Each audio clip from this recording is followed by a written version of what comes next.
Hi, this is Dan from Forager Cycles. I'm here at our shop in Washington State. I just got back from a really fun trip on the Lewitt tier of the Orogenesis bikepacking route.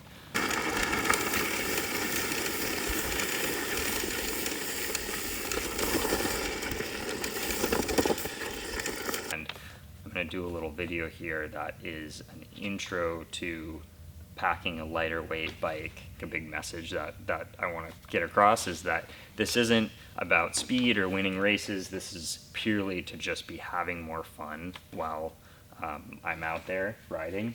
My bike here weighs 46.6 pounds. So this is what I would call the dry weight, meaning there's no water and food on it. It's my camping kit, my whole bike maintenance kit. The bike itself weighs about 29.5 pounds with 4.5 liters of water and about 2.5 days worth of food. The bike, before I left on the trip, it weighed around 64 pounds.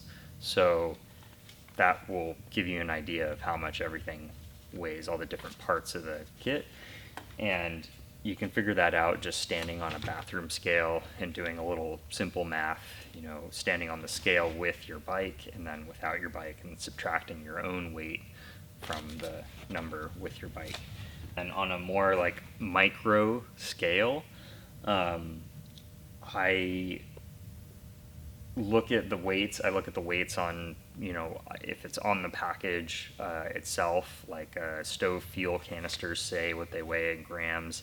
Look at weights on websites, and if I generally can save more than 30 grams, I'll consider that. Anything below 30 grams feels pretty minimal. For reference, around a pound is around 460 something grams, I believe. So if I can save 100 grams or more with a certain gear decision, that's roughly a quarter pound, and that adds up. If you can save that 4 times, then you're cutting up a pound from your whole setup, right? So that's great. Beyond, lower than 30 grams weight savings, it starts to get pretty negligible for what I'm doing. If I were racing or something, that might be different, but for just being out there and having fun, that strategy has made sense for me. I don't bring a ton of rain gear. I try not to bring a ton of stuff for various what-if scenarios that I may not run into. I really try to do a lot of research beforehand on the route, and try to go during good weather windows when I know there's not going to be much rain, and really just pack for the scenario that I'm putting myself in, and if there is rain in the forecast, make proactive decisions to just wait out that rain under a roof somewhere, things like that, as opposed to just trying to suffer through a potentially dangerous situation. So for me, every trip usually begins with picking a route. Where do I pick a route? Usually that starts with a resource like bikepacking.com. It could start with just a route that a friend told me about, and they have the GPX track file, the route file, that they can share via something like Ride with GPS. It could start with your local bike shop. Maybe they have a web page with Ride with GPS routes, things like that. And then as far as finding information about the route, I use weather forecasts in the closest towns, just looking at the iPhone weather app in towns along the route. And then there's also an app that I like for weather map. I'm forgetting what the word is, but the overlay of clouds and rain and everything. An app called Windy shows that pretty well. And for navigation, I do a lot of pre-planning stuff and Ride with GPS. I'll open the route there and look at all the waypoints. And when I'm riding, my favorite app that I probably use the most is Gaia, because it has so many base maps that you can download. that's with the premium version. So I use the premium version of Gaia, Ride with GPS, and Trailforks, all kind of for different data.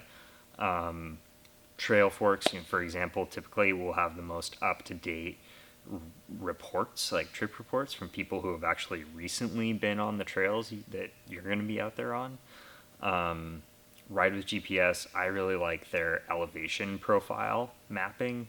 So when I'm on a route, I use the elevation profile and the ability to zoom in and out and look at specific places to kind of plan the next day. And then Gaia, as I said, has great base maps. If I were only going to pay for one of those apps for the premium version, I would get Gaia. But it's definitely great to be able to use all three, Gaia, Trailforks, and Ride with GPS. So that combined with any just written route descriptions, like the descriptions on bikepacking.com, and then just talking to people who have ridden the route recently, or better yet, if they have a track that they can give you, that can be really helpful as well for that sort of like planning and trying to understand what you might need to bring. For example, like if you have a serious river crossing on the route, or you know that the water level might be high in the river when you're going to cross, you might want to bring some kind of like sandal or something like that, right? So that's how I do the bulk of my planning.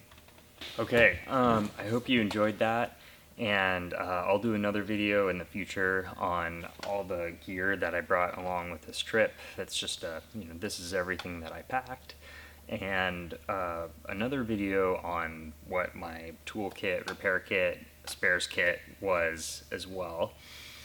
Let me know in the comments if there's anything that I forgot, or if you have tips on how to make your base weight lighter without sacrificing durability, without making things unrepairable in the field, how you strike that balance, right, of durability, cost, and fun, and low weight. So let us know.